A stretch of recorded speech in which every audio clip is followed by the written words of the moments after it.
Llegué el 11 de septiembre de 2001 y ese día pues fue un día interesante para empezar una aventura de un año estudiando. Y nada, ese año conocí a quien es ahora mi marido y tuve un año fantástico de experiencias y mejoré mucho mi español, obviamente, pero ya no me iba a servir para mucho como profesora. Entonces volví, acabé con mis estudios y luego yo y Diego pues seguimos viéndonos y al final decidimos que volvía aquí a España y lo intentábamos, ¿no? Y luego pues nos decidimos casarnos y cambió totalmente todo. Se dio la vuelta a la tortilla, ¿no? Se dice. Entonces, en vez de ser profesora de español para americanos, pues soy profesora de inglés para españoles. Una cosa que me sorprendió mucho era el sentido de amor que la gente tiene para lo suyo, para lo que es Asturias y la cultura y la comida, la bebida, las tradiciones.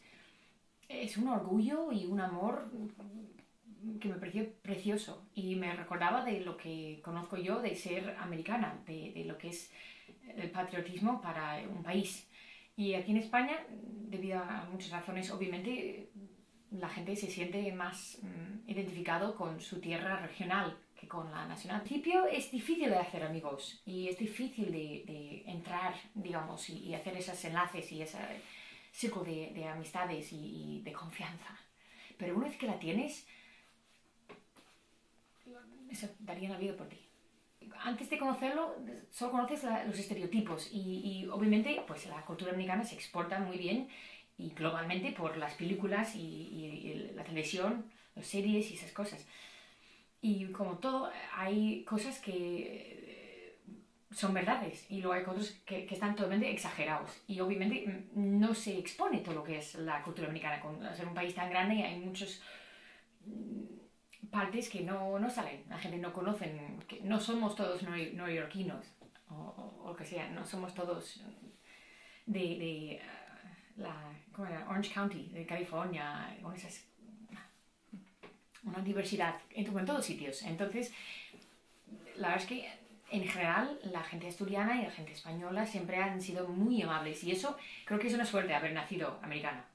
Porque a lo mejor si hubiera nacido de otro país no serían tan... O sea, todo el mundo tiene ciertas ideas y acogen más o menos lo que sea.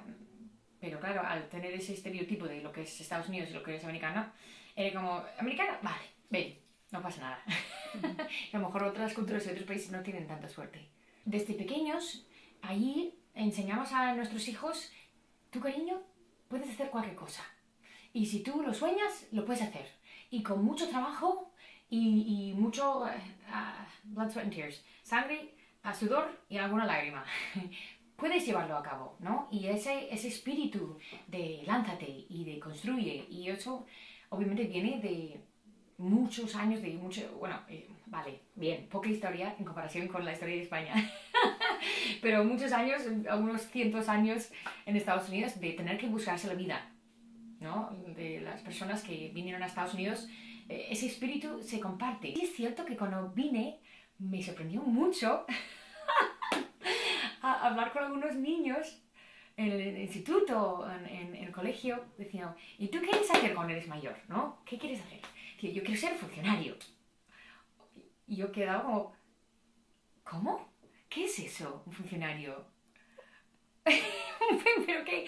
Y esa, como decías tú, ese deseo de tener un trabajo para toda la vida, esa prioridad que se pone, o que se ha puesto hasta ahora, a la seguridad y a tener un trabajo para toda la vida. Eso me parece flipante, porque yo, bueno, hombre, veo las ventajas que tiene, hay muchas ventajas, pero sobre todo al tener la mentalidad y venir de un punto de vista tipo la americana, me parecía un tope, un límite, que te alcances el techo y ya no hay más.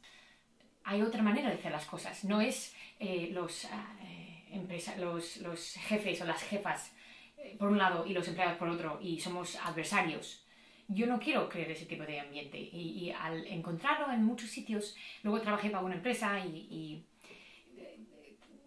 no encontré ese respeto y el mutuo gana-gana, ¿no? El win-win, que sé que puede existir.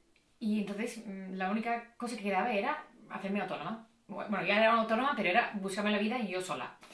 Y realmente en cualquier cultura, y creo que es internacional, hay una barrera de miedo que tienes que saltar y decir, vale, pues... Y eso, que en el momento que yo me hice autónoma, en el 2007, estaban cambiando las cosas mucho aquí en Asturias. No sé en el resto de España, pero ser autónomo ya tenías beneficios de que si te quedabas enfermo, ¿no? De baja. O ya había beneficios de ser madre, que en ese momento, el año que me hice autónoma, también estaba embarazada. Entonces ya había beneficios también durante la baja de maternidad. Entonces ya había más apoyos para las personas autónomas, los que querían lanzar un proyecto, ¿no? Ellos mismos. Y aquí en España tenemos esa suerte de tener el pasado que tenemos, en que ya esa idea social ya es parte de nuestras fibras sociales. Entonces ya está dado, tomado por dado, que cuidamos entre todos. Entonces, que tenemos el gran hermano o el papá Estado o mamá Estado, no es de todo malo. No es malo esa sensación en lo que es cuidar del uno y del otro. Pero sí es cierto para muchas personas, sobre todo empresarias, que tener que competir con el gobierno no se puede. Y eso me han dicho cuando estaba arrancando la empresa y creciendo, formando proyectos. En ciertas cosas dicen, mira, Mary, aquí está el Estado y está todo subvencionado. Y aquí en Asturias, sobre todo, estamos de una cultura me tenéis que explicármelo a mí. Y para intentar coger la mentalidad, para entender lo que me entorna, el entorno que tengo. Entonces, o consigues jugar o entrar en ese juego, o no vas a ningún lado con ese tipo de servicio o con ese tipo de proyecto. Entonces, sí es cierto que para personas hoy en día que quieren emprender algo, lo tienen algo más difícil, quizás en España y quizás más en Asturias todavía, o aún más, porque hay unos pasos de poder entrar y luego de administrarlo una vez que estás dentro, con el papeleo que es conseguir una subvención y luego el servicio y no sé qué cuánto, y hay un mogollón de papeleo. Y necesitas casi otra persona solo, exclusivamente para hacer el papeleo. Y claro, al ser persona empresaria autónoma es complicado. Y a veces es verdad que te sientes sola y te sientes como desnudo, por decirlo de alguna manera, ¿no? Porque te estás exponiendo de una manera que todo el mundo te podría criticar. Y muchos lo harán.